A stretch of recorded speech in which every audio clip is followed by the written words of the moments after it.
Hindus and Muslims are two different nations who cannot live together, who cannot coexist.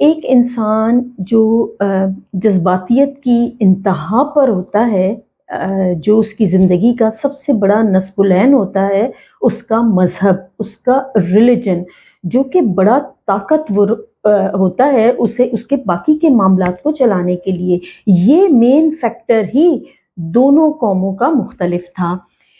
Religious differences میں Muslims ور following توحید، concept of توحید، once of Allah, university of اللہ، ایک خدا کی، ایک اللہ کی عبادت، جبکہ ہندوز ہیڈ مینی گاڈس، ہندو جو ہیں وہ ایک سے زیادہ خداؤں کی، بتوں کی پوجا کرتے تھے۔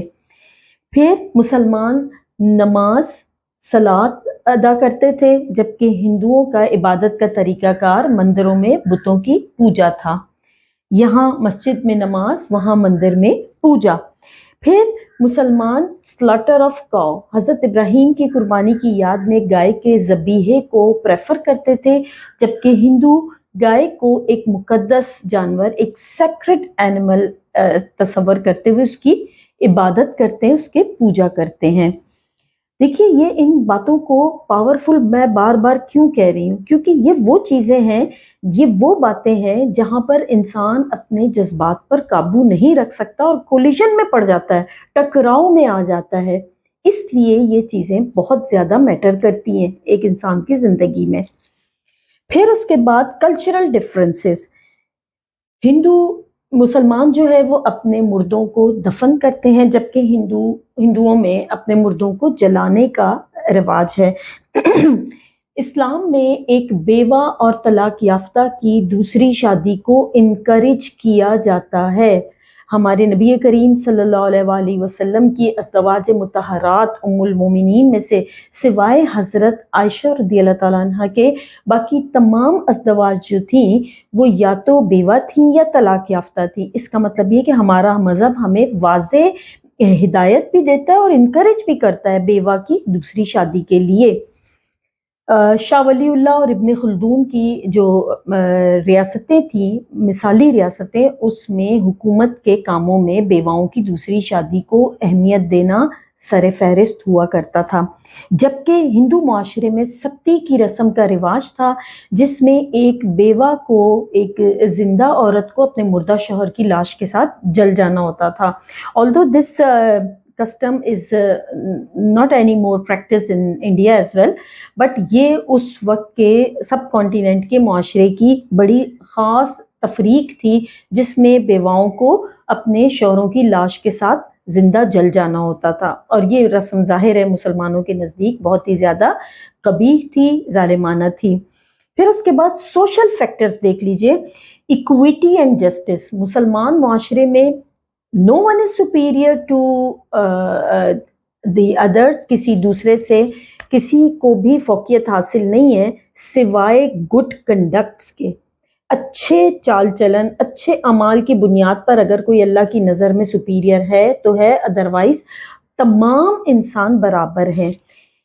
مسلم معاشرے کی ایکویٹی اور جسٹس کے سامنے ہندو معاشرہ کاسٹ سسٹم یا ذات پات کے نظام کا شکار تھا، جس میں معاشرے کے مختلف افراد کو ان کے ذات کے حوالے سے مختلف سٹیٹس دیے جاتے تھے۔ یہ ایک بڑا واضح سوشل فرق تھا ہندو اور مسلم معاشرے کا۔ پھر ہندو معاشرے میں انسٹچڈ کلودنگ ہوتی تھی، انسلے کپڑے کو جسم کے گرد لپیٹ لیا جاتا تھا، جس میں بعض اوقات ستر پوشی بھی نہیں ہو پاتی تھی، جبکہ مسلم معاشرے میں سٹچڈ کلودنگ اور کورنگ ہیومن باڈی پراپرلی کا بڑا اسٹرانگ تصور تھا۔ مسلمان معاشرے میں پردے کا اور انسانی جسم کی ستر پوشی کا بہت پاورفل، بہت گہرا اثر تھا، جبکہ ہندو معاشرے میں ایسا نہیں تھا۔ مسلمان براڈ مائنڈڈ تھے ٹورڈز آل پیپل، جبکہ ہندو معاشرے کی نیرو مائنڈڈنس ان کے نہ صرف ان کی ذات میں، ان کے روزمرہ کے کاموں میں، بلکہ ان کے گھروں میں، ان کے آرکیٹیکچر میں، ان کے زندگی کے دیگر معاملات میں بھی نظر آتی تھی۔ جہاں مسلمانوں کے گھر کھلے، کشادہ، روشن اور ہوادار ہوتے تھے، وہاں ہندو گھرانے جو ہیں، ہندو آرکیٹیکچر جو ہے وہ چھوٹے چھوٹے تنگ و تاریک قسم کے کمروں پر جس میں رنگین شیشوں کی وجہ سے رنگین روشنی آیا کرتی تھی، یہ اس معاشرے کی خاص بات تھی۔ اکنامک پوائنٹ آف ویو سے مسلمان شروع میں تو رولنگ کلاس تھے، تاجر تھے، بڑے اچھی اکانومی تھی ان کی، مضبوط تھی، لیکن آہستہ آہستہ وہ بہت زیادہ غریب ہوتے چلے گئے۔ کیوں ہوئے وہ جب ہم کازز پڑھیں گے جس کی بنیاد پہ ٹو نیشن تھیوری کا ایویلویشن ہوتا ہے، وہاں ہم اس کو زیادہ اچھے ڈسکس کریں گے۔ جبکہ ہندو معاشرہ پراسپیرٹی کی طرف، خوشحالی کی طرف، امیری کی طرف تھا، اور اس کے برعکس مسلمان جو ہے ان کی معاشی حالت اتنی اچھی نہیں تھی۔ پھر ایجوکیشنل سسٹم میں مسلمانوں میں عربی، فارسی اور قرآن پاک کی، قرآن و سنت کی تعلیم جو ہے وہ مدرسہ اسکول سسٹم کے تحت ہوتی تھی، جبکہ ہندوؤں نے ماڈرن اور انگلش ذریعہ تعلیم کو اپنا لیا تھا بڑی خوش دلی سے، جبکہ مسلمان ریزسٹنٹ تھے، مسلمان اس سسٹم کو اپنانے کے لیے تیار نہیں تھے۔ بڑا گہرا اثر ان کے دماغ پر اس بات کا تھا کہ اگر انہوں نے انگریزی کا ایک لفظ بھی بولا تو وہ دین سے خارج ہو جائیں گے۔ اس سوچ نے مسلمانوں کو کافی پیچھے تعلیمی لحاظ سے کر دیا، جبکہ ہندو جو ہے وہ اپنی تعلیم کے حوالے سے بھی، جس طرح ان کی اکنامک کنڈیشن مضبوط ہوتی جا رہی تھی، اسی طرح وہ تعلیم کے حوالے سے بھی آگے نکلتے جا رہے تھے۔ اور پھر اس فیکٹر کا آگے اکانومی پہ کیا اثر پڑ رہا تھا، کس طرح وہ جابز وغیرہ میں اور گورنمنٹ سروسز میں اور بزنس میں اور ٹریڈ میں آگے نکل رہے تھے، وہ ان کی تعلیم ان کی فائنینشیل کنڈیشنز کو زیادہ اچھا کر رہی تھی۔ پھر پولیٹیکل کنڈیشنز، مسلمان شروع میں پاورفل تھے، رولنگ کلاس تھے، نیومیریکلی کم ہونے کے باوجود، مائنورٹی میں ہونے کے باوجود سیاسی طور پہ مضبوط تھے، اور جبکہ ہندو ڈومینیٹڈ تھے، مسلمز کے انڈر تھے۔ لیکن بعد میں یہ چیزیں کس طرح تبدیل ہوئیں اور کس طرح ٹو نیشن تھیوری کی طرف لے گئیں، یہ وہ ڈفرینسز تھے جس کو ہم بہت زیادہ رول پلے کرتا دیکھیں گے۔ اب آ جاتا ہے میرے لیکچر کا سب سے وہ امپورٹنٹ پارٹ جو دراصل ٹو نیشن تھیوری کی بنیاد بنا۔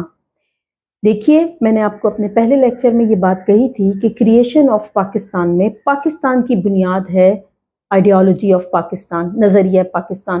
نظریے کی بنیاد ہے ٹو نیشن تھیوری، دو قومی نظریہ، اور دو قومی نظریے کی بنیاد ہے وہ سارے ریزنز جو سر سید احمد خان جیسی ہستی کو اپنا اسٹیٹمنٹ چینج کرنے پر، اپنا کردار چینج کرنے پر مجبور کر دیتے ہیں۔ دیکھتے ہیں کہ وہ کیا ریزنز تھے، وہ کیا کازز تھے جس نے اس خیال کو مضبوطی، تقویت بخشی کہ ہندو اور مسلمان دو علیحدہ علیحدہ قومیں ہیں اور وہ ایک ساتھ نہیں رہ سکتی، اور انہیں دو علیحدہ مملکتوں کی ضرورت ہے۔ سب سے پہلے آ جاتے ہیں consequences of the war of independence.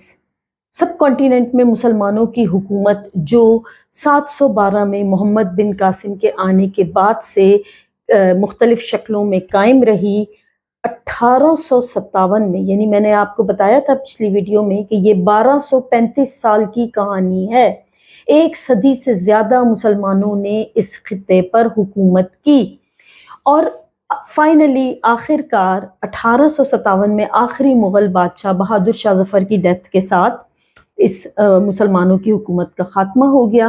1857 میں ہی ہندوؤں اور مسلمانوں دونوں نے مل کر انگریزوں کے خلاف وار آف انڈیپینڈنس، 1857 کی جو جنگ آزادی لڑی، یہ جنگ کیا تھی اس پر ایک الگ لیکچر میں بات کریں گے، لیکن یہاں یہ پوائنٹ بڑا خاص ہے کہ اس جنگ میں، جسے انگریزوں نے میوٹینی، غدر یا ریوالٹ یا بغاوت کا نام دیا، اس میں ہندو اور مسلمان دونوں شامل تھے، لیکن ایک ایسا واقعہ جس میں جو لیڈنگ کردار تھے وہ دو تھے، اور سزا کا مستحق ان میں سے صرف ایک کو ٹھہرایا جاتا ہے، وہ اس لیے کہ ہندوؤں نے اپنے آپ کو وار آف انڈیپینڈنس سے بالکل الگ کر دیا، اور اس جنگ کے جو نتائج تھے، اس بقول انگریزوں کے اس بغاوت کے جو نتائج تھے، وہ اکیلے مسلمانوں کو بھگتنا پڑے۔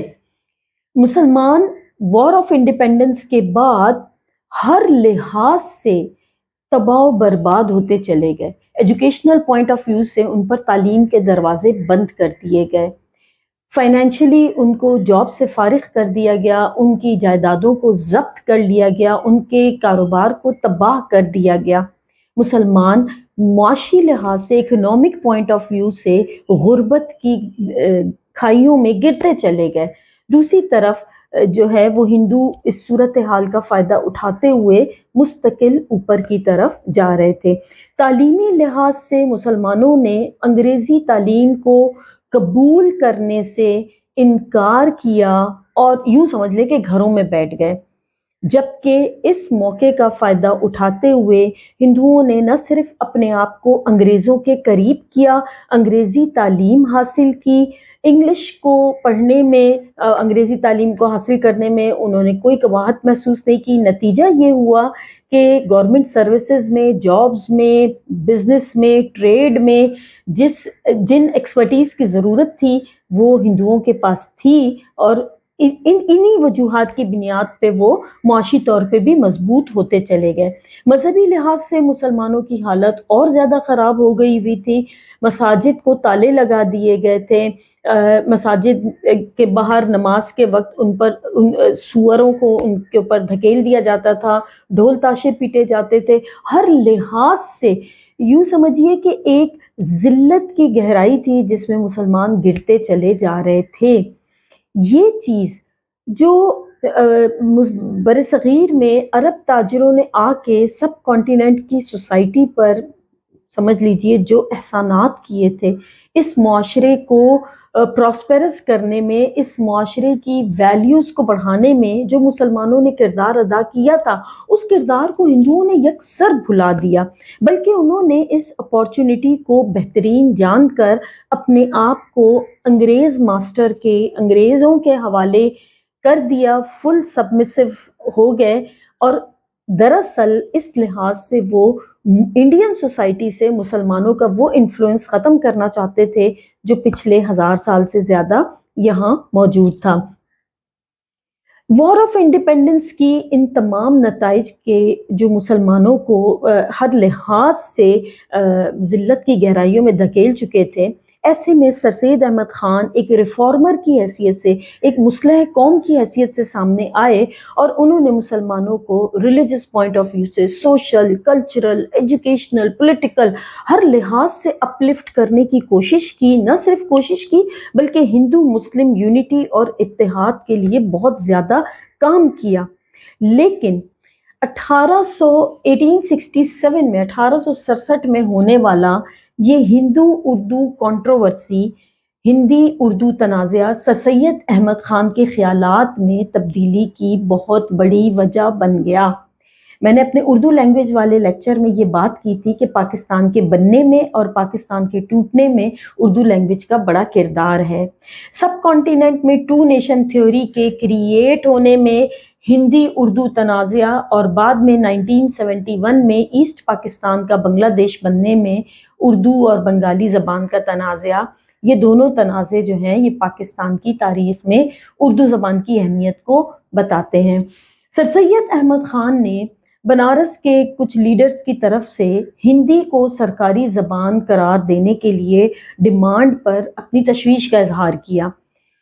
ہندو یہ چاہتے تھے کہ اردو جو کہ مدتوں سے سب کانٹیننٹ کی سرکاری زبان تھی، اسے ریپلیس کر دیا جائے ہندی سے. سر سید احمد خان نے یہ دیکھ کر کہ آج ہم سے ہماری زبان چھینی جا رہی ہے، اس کا مطلب یہ ہے کہ کل ہم سے ہمارا مذہب، ہمارا کلچر، ہماری سویلائزیشن، ہر چیز ہم سے لے لی جائے گی. اس کا مطلب یہ ہے کہ یہ دو قومیں کبھی بھی ایک نہیں ہو سکتی. دراصل اس ہندی اردو تنازع کے نتیجے میں سر سید احمد خان نے اپنا جو شیکسپیئر کے جو گورنر شیکسپیئر کے ساتھ بات چیت کرتے ہوئے جو نظریہ پیش کیا، اسے ہم ٹو نیشن تھیوری کے نام سے جانتے ہیں. Extension of British favour towards Hindus and Congress. انگریزوں نے ہندوؤں کی نومیریکل میجورٹی کو دیکھتے ہوئے انگریزوں نے یہ دیکھا کہ سب کانٹیننٹ میں بڑی تعداد میں کون ہیں؟ ہندوز یا مسلمان، ظاہر ہے کہ ہندو ایک بڑی تعداد میں تھے۔ انگریزوں نے اپنے اقتدار کو دوام دینے کے لیے، اسٹیبلش کرنے کے لیے، اسٹرانگ کرنے کے لیے انگریزوں کا جھکاؤ ہندوؤں کی طرف ہو گیا، جو ان کی طرف ہاتھ بڑھانے کو تیار بیٹھے ہوئے تھے۔ نتیجہ کیا ہوا؟ یہ دونوں پارٹیز مسلمانوں کے خلاف ایک ہو گئیں۔ انگریزوں نے اپنی ہر لحاظ سے فیور جو بائسڈ پالیسیز پیش کی، جس میں فیورٹزم دکھائی، تو انگریزوں کا مکمل جھکاؤ ہندوؤں کی طرف ہو گیا، جس کا ظاہر سی بات ہے دوسری طرف مسلمانوں کو بڑا نقصان ہوا۔ کانگریس ایٹیٹیوڈ، کانگریس جو 1885 میں سب کانٹیننٹ میں پہلی پولیٹیکل پارٹی بنی، اس پولیٹیکل پارٹی کا کلیم یہ تھا کہ یہ سب کانٹیننٹ میں موجود تمام لوگوں کی پارٹی ہے۔ ایک انگریز نے، ایلن آکٹن ہیوم نے، اے او ہیوم نے اس پارٹی کی بنیاد رکھی، اور سر سید Ahmad Khan asked the Muslims of subcontinent to refrain from that party۔ سر سید احمد خان نے مسلمانوں کو منع کیا کہ وہ انڈین نیشنل کانگریس کو جوائن نہ کریں، اس لیے کہ ہندوؤں کی طرح کانگریس جو ہے وہ مسلمانوں کے ساتھ مخلص نہیں ہے، اور یہ بات بعد میں جا کے ثابت بھی ہوئی، جب اسپیشلی 1937 میں کانگریس نے منسٹریز بنائی الیکشن جیتنے کے بعد، اور مسلمانوں پر ظلم و ستم کے پہاڑ توڑے۔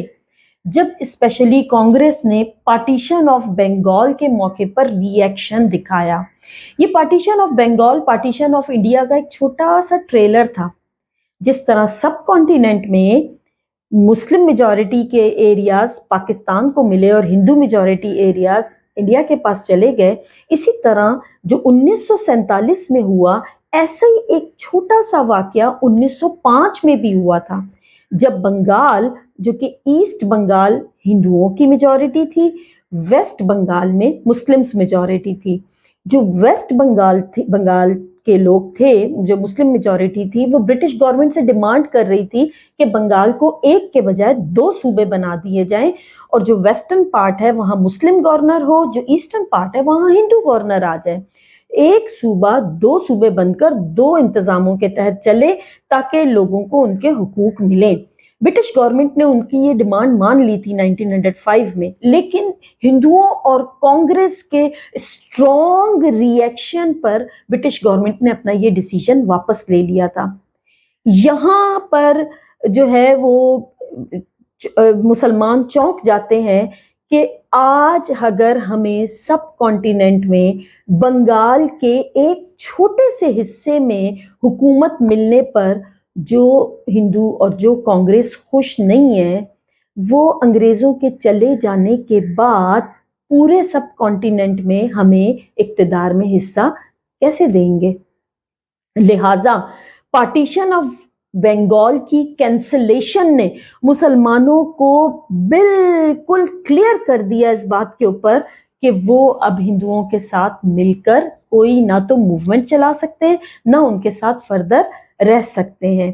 یہاں سے سپریشن شروع ہو جاتی ہے، ذہنوں میں یہ آ جاتا ہے کہ اب ہندو اور مسلمان ایک ساتھ ایک انتظام کے تحت ایک گورنمنٹ کے انڈر ایک اسٹیٹ میں نہیں رہ سکتے۔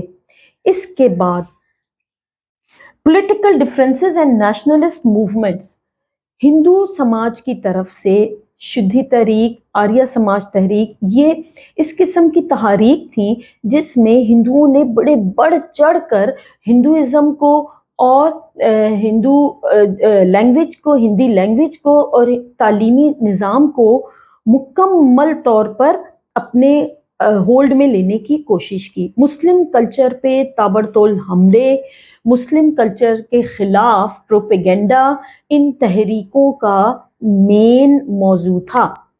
اس چیز نے جلتی پر تیل کا کام کیا اور یہ دونوں قومیں ایک دوسرے سے دور ہوتی چلی گئیں۔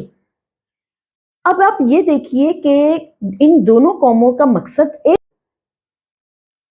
To drive out British of India, India سے انگریزوں کو نکال دینا، دونوں کا مقصد ایک ہی تھا، لیکن اس ایک مقصد کو حاصل کرنے کے لیے یہ دونوں قومیں ایک نہیں ہو پا رہی تھیں، اور یہ ان کے آپس میں ہی اس کولیشن کا بھرپور فائدہ برٹش گورنمنٹ بھی اٹھا رہی تھی۔ یہ وہ ٹو نیشن تھیوری کی وہ ریزنز تھیں جنہوں نے اس تھیوری کو بالکل ایک طرح سے صحیح ثابت کر دیا، اور حالات اور واقعات جو ہیں سب کانٹیننٹ میں رونما ہونے والے، وہ لے جاتے رہے اس تھیوری کے ذریعے ایک نئی مملکت کی طرف بر صغیر کے مسلمانوں کو۔ ٹو نیشن تھیوری کو پروف کرنے کے لیے دو تین چیزیں دیکھتے ہیں۔ A plus A is equal to 2A. B plus B is equal to 2B. And A plus B is equal to A plus B. The answer will be the same. A plus B کا answer A plus B کیوں ہے؟ اس لیے کہ یہ دو different variables ہیں جو آپس میں پلس نہیں ہو سکتے۔ جب A میں B پلس نہیں ہو سکتا، پینسل میں پین پلس نہیں ہو سکتا، چمچ میں کانٹا پلس نہیں ہو سکتا، تو ہندو میں مسلم پلس نہیں ہو سکتا۔ ہندوستان کی یہ پالیسی، یہ کہنا کہ مسلمان اور ہندو ایک ہی قوم ہے اور ایک قوم کی حیثیت سے یہ ایک سب کانٹیننٹ میں اکھنڈ بھارت یا یونائٹڈ انڈیا میں ایک ہو کر رہیں، وہ یہاں اس فارمولے سے ثابت ہو جاتا ہے کہ یہ کبھی ممکن نہیں ہو سکتا۔ اپنا ڈھیر سارا خیال رکھیے گا، اللہ تعالیٰ آپ کو کامیاب کرے۔ انشاءاللہ تعالیٰ نئے لیکچر کے ساتھ آپ کے ساتھ ملاقات ہوتی ہے۔ اللہ حافظ۔